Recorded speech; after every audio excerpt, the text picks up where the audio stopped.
फिराक में खड़े घमापुर कछियाना निवासी एक व्यक्ति को पुलिस ने 63 नग नशीले इंजेक्शन के साथ गिरफ्तार किया है। वहीं उसके कब्जे से 1,46,550 रुपए भी बरामद किए गए हैं।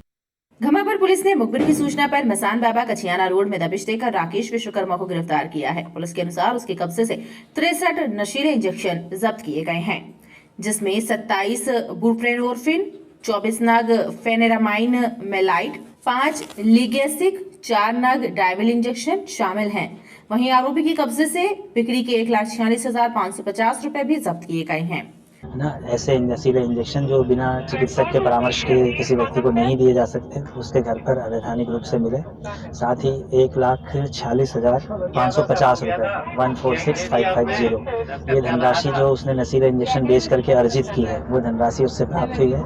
आरोपी के विरुद्ध 5/13 ड्रग कंट्रोल एक्ट के मुकदमा रजिस्टर कर केस रजिस्टर किया गया है। उसे पूर्व में भी कुछ आपराधिक मामले हैं। जी, उसका भाई है महेश साहू, उसके विरुद्ध पूर्व में काफी आपराधिक मामले हैं और इसका संभवतः पहला अपराध है। पुलिस के द्वारा आरोपी से इंजेक्शन के संबंध में पूछताछ की जा रही है।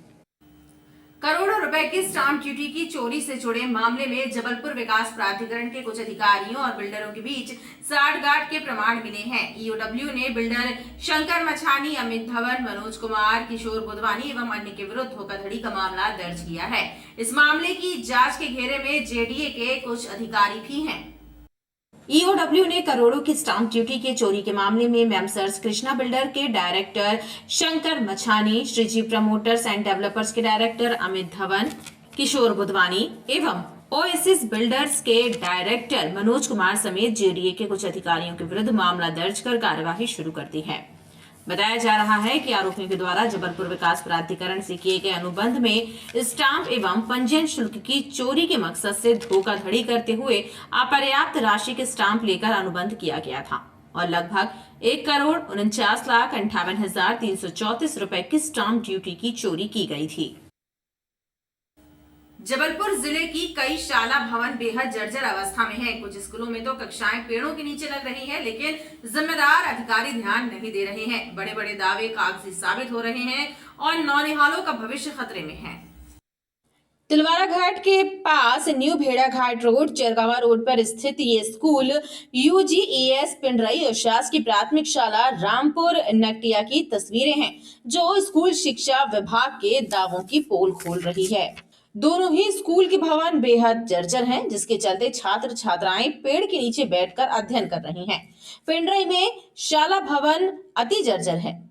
हालात ये है कि कभी भी हादसा हो सकता है, इसलिए शाला प्रभारी बच्चों को पेड़ के नीचे भवन से दूर बैठाकर पढ़ा रही हैं। शिक्षकों का कहना है कि कई बार जांच पड़ताल हुई, लेकिन विकास कार्य कागजों तक ही सीमित है। जिम्मेदार अधिकारी शाला भवनों की दुर्दशा पर ध्यान नहीं दे रहे हैं, जिसके चलते छात्र छात्राएं, अभिभावक और शिक्षक सब परेशान हैं। के जो भवन है वो जर्जर स्थिति में है।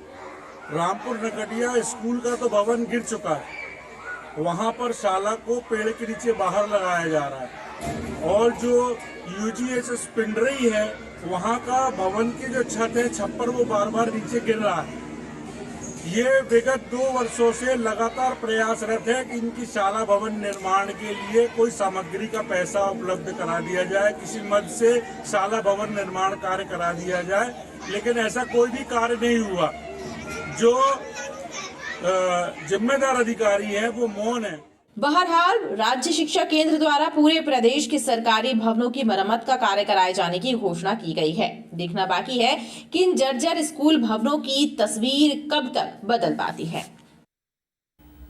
न्यूजीलैंड में आयोजित कॉमनवेल्थ गेम्स की पावर लिफ्टिंग प्रतियोगिता में गोल्ड मेडल जीतकर वापस लौटे खिलाड़ी सुमित सिंह ठाकुर का भव्य स्वागत हुआ। सुभाष चंद्र बोस वार्ड स्थित संजय नगर बस्ती में उत्सव जैसा माहौल रहा। बस्ती के निवासियों ने कहा कि सुमित ने संस्कारधारी सहित पूरे देश का नाम रोशन किया है। आधारताल संजय नगर बस्ती में रहने वाले युवा खिलाड़ी सुमित सिंह ठाकुर ने कॉमनवेल्थ गेम्स में गोल्ड मेडल जीतकर जबलपुर सहित पूरे देश का नाम रोशन किया है। गृहनगर वापसी पर पावर लिफ्टर सुमित सिंह ठाकुर का भव्य स्वागत किया गया। सुभाष नगर बस्ती में उत्सव जैसा माहौल रहा।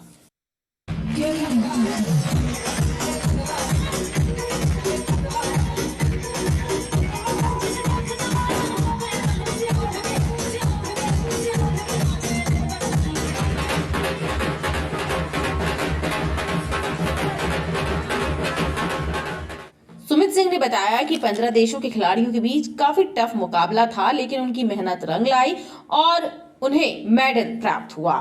काफ़ी प्लेयर्स थे उसमें, तो कंपटीशन भी काफ़ी टफ था। तो जैसे तैसे करके संघर्ष करके फिर वहाँ तक पहुँचे। Power lifting Commonwealth games New Zealand में था, ये ऑकलैंड में। मैंने प्रथम स्थान प्राप्त किया है 74 वेट कैटेगरी में, और उसके साथ स्ट्रॉन्गमैन का मैंने टाइटल पहना हुआ है, ओवरऑल स्ट्रॉन्गमैन जूनियर का। इस बस्ती में रहकर और उसने इतना गौरवमयी का वो कार्य किया है, इससे मैं तो खुद हर्षित हूँ, लेकिन मेरा पूरा क्षेत्र आज इस बात से हर्षित है कि हमारे क्षेत्र का एक लाडला आज कॉमनवेल्थ में गोल्ड मेडल जीत के आया है। ये हम लोग के लिए खुशी की बात है। बस्ती के बुजुर्गों ने कहा, सुमित की सफलता अनेक युवाओं को प्रेरित करेगी।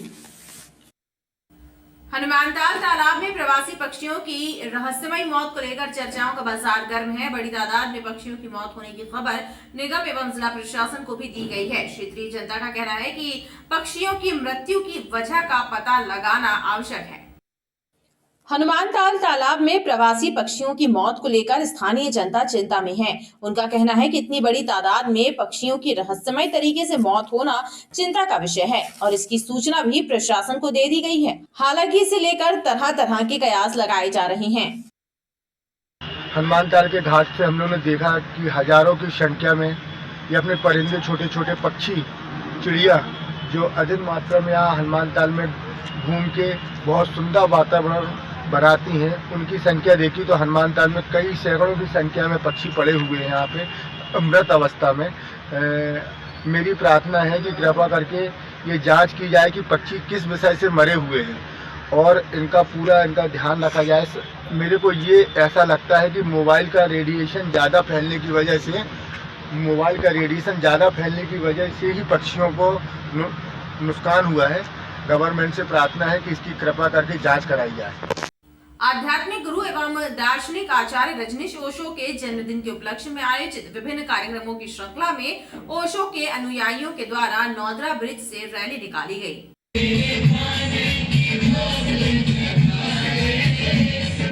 ओशो भक्ति में झूमते गाते उनके अनुयायियों का ये नजारा है नौदरा ब्रिज का।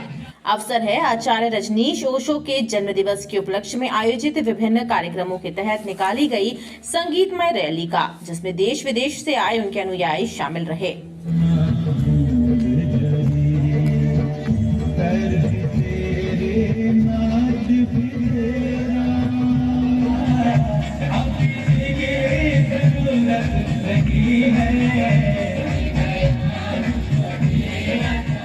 जहाँ ओशो ने पढ़ाई किया, जहाँ ओशो ने पढ़ा दिया, तो ये ओशो का शहर है। सो हम इनके ये शहर के रोड में नाचेंगे, सेलिब्रेट करेंगे, गाएंगे, मस्ती करेंगे। और 9, 10, 11, 12 दिसंबर जहाँ ओशो का जन्मदिन के लिए international Osho music and meditation festival and भेड़ाघाट with Hariprasad Chaurasia ji, Niladri Kumar and Indian Idol group and many many more idols, सबका स्वागत है। पॉजिटिव वाइब्रेशन की जो कमी है उसको सदगुरु ओशो के माध्यम से जन जन तक, गली गली तक पहुंचाना, एक पूरे जबलपुर में ओशो का संदेश पहुंचाना, इस रैली का ये उद्देश्य है। और सकारात्मक एनर्जी बनाना इस रैली का उद्देश्य है। ओशो समर्थकों ने बताया कि 10 से 13 दिसंबर तक भेड़ाघाट में गीत संगीत का कार्यक्रम आयोजित किया जा रहा है। बुधवार को न्यूनतम तापमान में 3 डिग्री की कमी आने के बाद तापमान 9.1 डिग्री सेल्सियस रिकॉर्ड किया गया, जबकि अधिकतम तापमान सामान्य से एक कम 25 डिग्री सेल्सियस दर्ज हुआ है। बुधवार को न्यूनतम तापमान 9.1 डिग्री सेल्सियस रहा, वहीं अधिकतम तापमान 25 डिग्री सेल्सियस दर्ज हुआ। मौसमविदों ने बताया कि फिलहाल ठंड का असर नजर आ रहा है। हालांकि 2-3 दिनों में पश्चिमी विक्षोभ सक्रिय होने से न्यूनतम तापमान में वृद्धि होने के आसार है। तो 7 और 8 तारीख को न्यूनतम तापमान में विशेष परिवर्तन की संभावना नहीं है। 9 तारीख से लेकर तापमान में वृद्धि की संभावना है, न्यूनतम तापमान बढ़ने की संभावना है, क्योंकि एक वेस्टर्न डिस्टर्बेंस आ रहा है, जिसके कारण 8 से लेकर 10 तारीख तक जम्मू कश्मीर में, हिमाचल में, लद्दाख में बर्फबारी की संभावना है, पानी गिरने की संभावना है। उसके कारण अपने मध्य प्रदेश में बादल रह सकते हैं और तापमान में वृद्धि हो सकती है। वहीं मौसम वैज्ञानिकों के द्वारा पिछले कुछ वर्षों में दर्ज हुए सबसे कम तापमान की भी जानकारी दी गई है।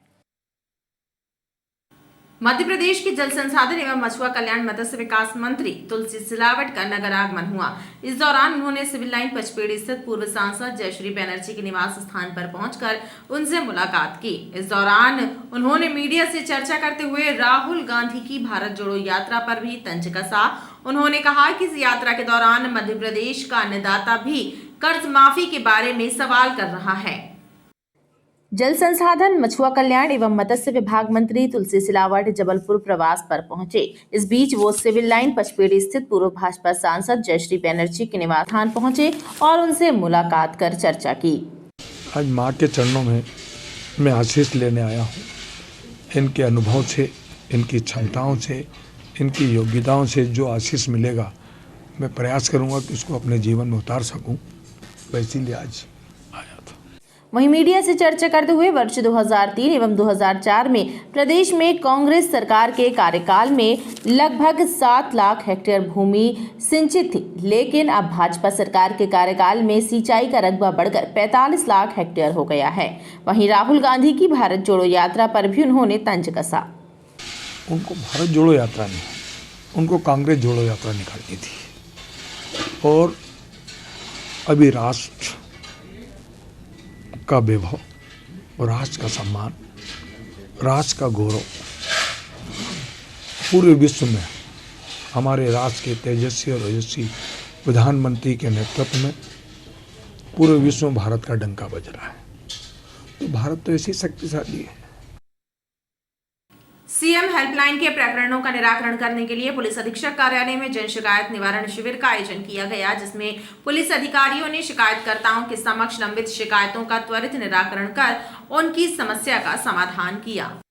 पुलिस अधीक्षक कार्यालय में सीएम हेल्पलाइन के लंबित मामलों का निराकरण करने के लिए जन शिकायत निवारण शिविर का आयोजन किया गया, जिसमें बड़ी संख्या में आवेदक पहुंचे और उन्होंने अपनी शिकायतों से संबंधित जानकारी दी। इस दौरान एडिशनल एसपी समेत अन्य पुलिस अधिकारी भी मौजूद रहे और एडिशनल एसपी गोपाल खांडेल ने बताया कि सीएम हेल्पलाइन के मामलों को लेकर शासन गंभीर है और इसी उद्देश्य से इस शिविर का आयोजन कर प्रकरणों का निराकरण करने का प्रयास किया जा रहा है।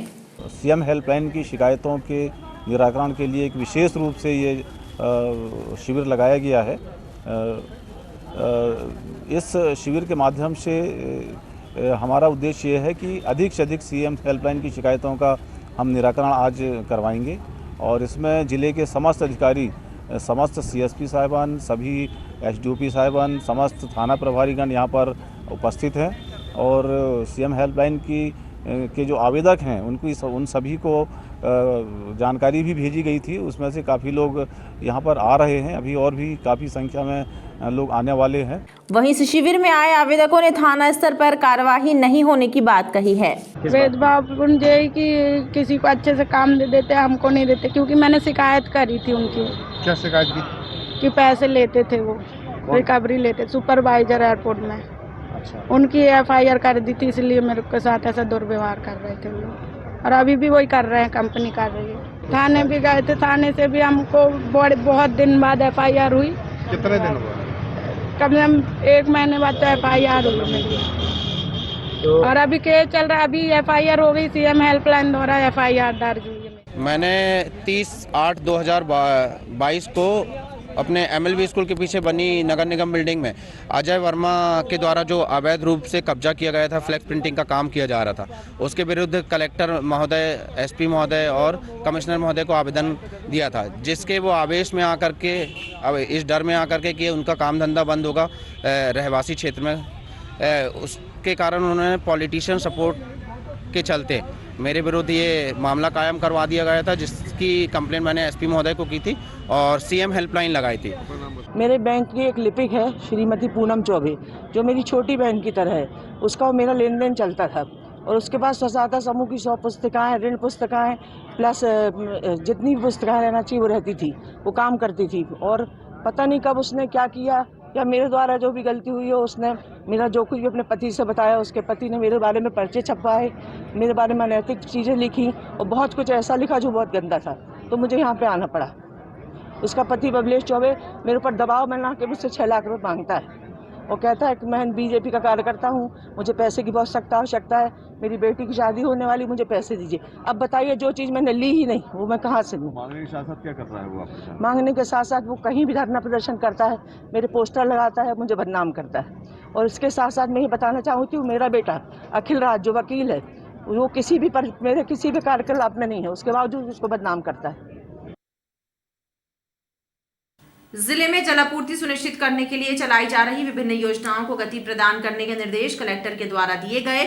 जिला पंचायत सीईओ सलोनी सेडाना ने बताया कि पायली प्रोजेक्ट के तहत फिलहाल 182 गांवों को जोड़ा गया है। अन्य योजनाओं पर भी कार्य किया जा रहा है। उन्होंने बताया कि कलेक्टर सौरभ कुमार सुमन ने संबंधित अधिकारियों को निर्धारित समय में योजनाओं को पूरा करने के निर्देश दिए हैं। अभी तक इन योजनाओं के अंतर्गत 40% तक कार्य पूरा कर लिया गया है। सभी घरों में जल जो है वो नल से प्रदाय हो, इसके लिए जिले में 3 मेन काम कर रहे हैं। पीएचई विभाग का सिविल विंग, मैकेनिकल विंग और साथ ही जल निगम, इनके द्वारा जो है जल प्रदायगी की परियोजनाएं बनाई गई हैं और इसमें काम शुरू भी हो गया है। इसमें सबसे बड़ा जो है वो जल निगम का पायली प्रोजेक्ट है, जिससे करीब 182 विलेजेस को जोड़ा गया है। और भी उनके प्रोजेक्ट हैं जिनसे संपूर्ण जिले को जोड़ा जाएगा। इसी तरह जो पीएचई है उसने कुछ रेट्रोफिटिंग में परियोजनाएं ली हैं और कुछ नई परियोजनाएं ली हैं। जिले में अभी जो हमारा इस वर्ष का लक्ष्य था उसका करीब 44% घरों में नल प्रदाय कर दिया गया है। इसको और गति से बढ़ाने के लिए सर के द्वारा इसकी सतत निगरानी की जा रही है और मीटिंग्स भी की जा रही है। ठेकेदार के साथ भी मीटिंग की जा रही है। वन भूमि पर कब्जा करने वाले अतिक्रमणकारियों के द्वारा वन कर्मियों को दी जा रही धमकी एवं प्राण घातक हमले की घटनाओं की निंदा करते हुए उन्हें सुरक्षा प्रदान करने की मांग को लेकर रेंजर एसोसिएशन ने जिला प्रशासन को एक पत्र सौंपा है। वन भूमि पर कब्जा करने वाले भूमाफियाओं के द्वारा वन कर्मियों पर किए जा रहे हमले से त्रस्त वन विभाग के रेंजर्स ने मुख्यमंत्री के नाम जिला प्रशासन को एक ज्ञापन सौंपा है। उन्होंने बताया कि लगातार वन कर्मियों पर हमले हो रहे हैं और उनकी सुरक्षा को लेकर शासन चिंतित नहीं है, लिहाजा वो परेशान है। इसके अलावा जनप्रतिनिधियों की कार्यप्रणाली एवं बातचीत करने के तरीकों पर भी आपत्ति जताई है।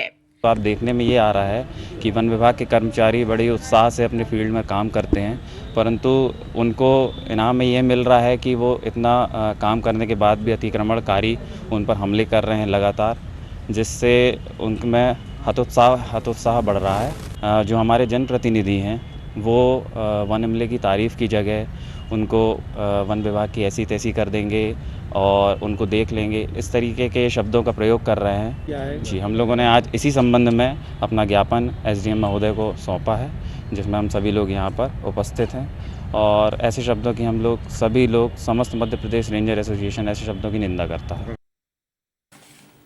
गंजीपुरा में सड़क पर काबिज अतिक्रमणों को हटाने पहुंची टीम दुकानों के सामने लगी पन्नियों को हटाकर लौट आई। अन्य क्रांति दल और अतिक्रमणकारियों के बीच चल रहे चूहे बिल्ली का खेल चर्चा का विषय बना हुआ है। सीएम हेल्पलाइन में हुई शिकायतों के बाद भी बेजा कब्जे नहीं हट पा रहे हैं। गंजीपुरा के अतिक्रमण यातायात व्यवस्था के लिए चुनौती बने हुए हैं। सीएम हेल्पलाइन में कई शिकायतों के बावजूद लोगों को बेचा कब्जों से छुटकारा नहीं मिल पा रहा है। अतिक्रमण हटाने में नगर निगम की टीम नाकाम साबित हो रही है। इस बार भी बेजा कब्जे हटाने पहुंची टीम दुकानों के सामने बंधी पन्नियों को हटाकर लौट आई। नगर निगम की दिखावटी कार्यवाही चर्चा का विषय बनी हुई है।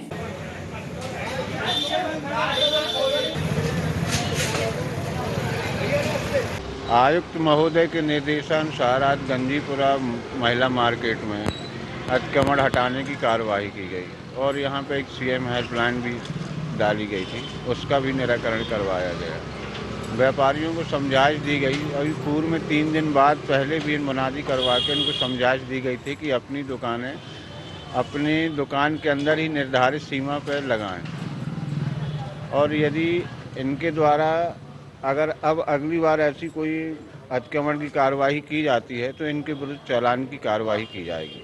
बहरहाल चर्चा तो ये भी है कि नगर निगम अन्य क्रांति दल के कुछ अधिकारियों की यहाँ के व्यापारियों से मिली भगत है। अधिकारी उपकृत रहते हैं, इसलिए यहाँ के अतिक्रमण स्थायी समस्या बनकर रह गए हैं। ऐसे भ्रष्ट अधिकारियों को पहचान कर उन पर कार्यवाही की जानी भी जरूरी है, तभी जनता राहत की सांस ले पाएगी।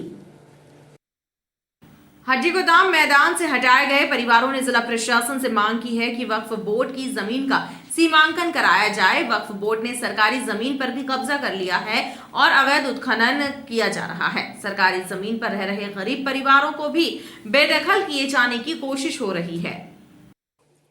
हड्डी गोदाम मैदान से हटाए गए परिवारों ने पुनर्वास की मांग जिला प्रशासन से की है। साथ ही एक शिकायत पत्र प्रशासनिक अधिकारियों को सौंपा है, जिसमें लिखा है कि वक्फ बोर्ड के नाम पर सरकारी जमीनों पर उत्खनन किया जा रहा है और सरकारी जमीन से गरीब परिवारों को बेदखल किया जा रहा है। लिहाजा वक्फ बोर्ड की जमीन का सीमांकन किया जाए।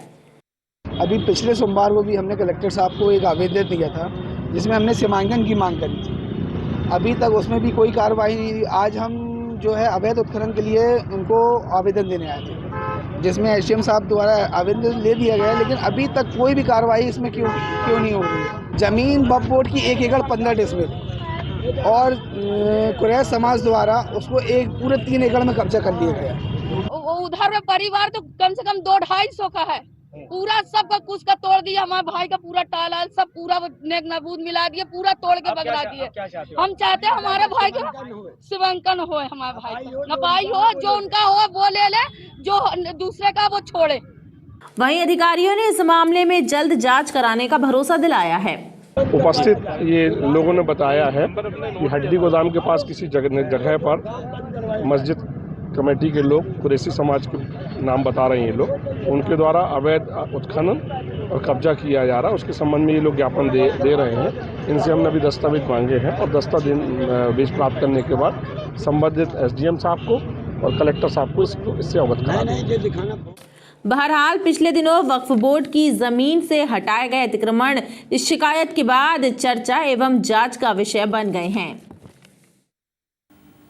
मेट्रो बस एवं चलो बस चालकों परिचालकों का हृदय एवं नेत्र परीक्षण शिविर नगर निगम में आयोजित किया गया, जिसमें 300 से ज्यादा जांचें की गई।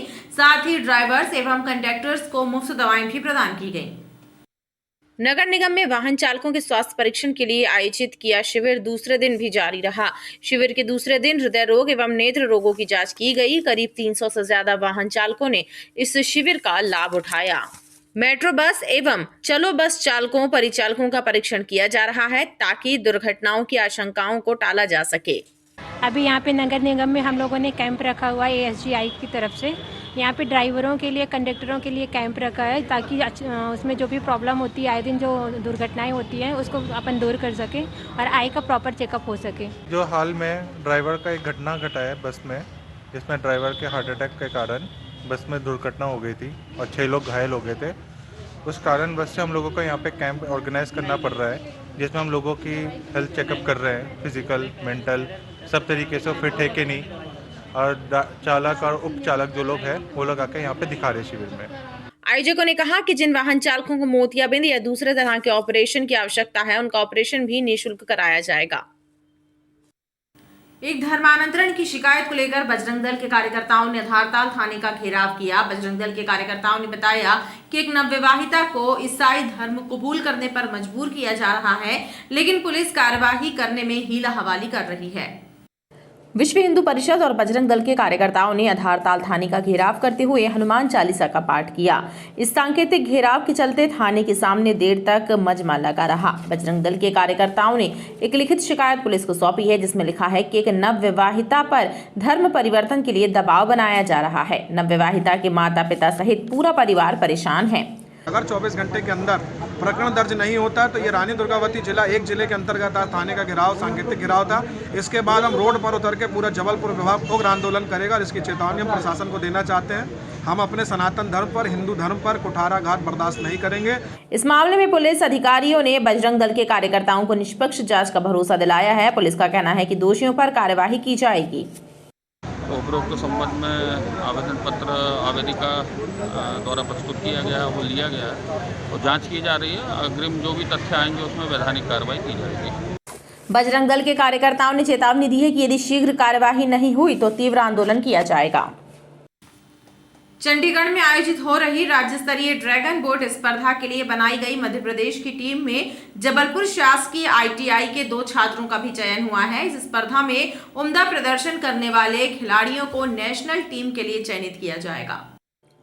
चंडीगढ़ में 2 से 11 दिसंबर तक आयोजित हो रही राज्य स्तरीय ड्रैगन बोर्ड स्पर्धा में जबलपुर शासकीय ITI के 2 छात्र नितिन और प्रत्यक्ष पटेल का चयन हुआ है। छात्र इस प्रतियोगिता में शामिल होकर अपनी खेल प्रतिभा का परिचय दे रहे हैं। 10वीं राष्ट्रीय सीनियर ड्रैगन बोट प्रतियोगिता जो कि 9/12 से 11/12 के बीच में जो है वो पंजाब के चंडीगढ़ में आयोजित की जा रही है। मध्य प्रदेश की ओर से जो है वो संभागीय ITI जबलपुर के 2 छात्र हैं, नितिन कोष्टा और प्रत्यक्ष पटेल। ये मध्य प्रदेश की टीम के प्रतिनिधित्व करेंगे। मैं आज इस अवसर पर जो है वो दोनों छात्रों को जो है वो बहुत बहुत शुभकामनाएं देता हूं और आशा करता हूं कि वे निश्चित रूप से जो है वो मध्य प्रदेश की टीम का प्रतिनिधित्व करके उसे उच्च जो है स्थान प्राप्त कराएंगे। इस प्रतियोगिता में बेहतर प्रदर्शन करने वाले खिलाड़ियों का चयन नेशनल टीम के लिए किया जाएगा। खबरों का सिलसिला लगातार जारी रहेगा। आप देखते रहिए BTV न्यूज।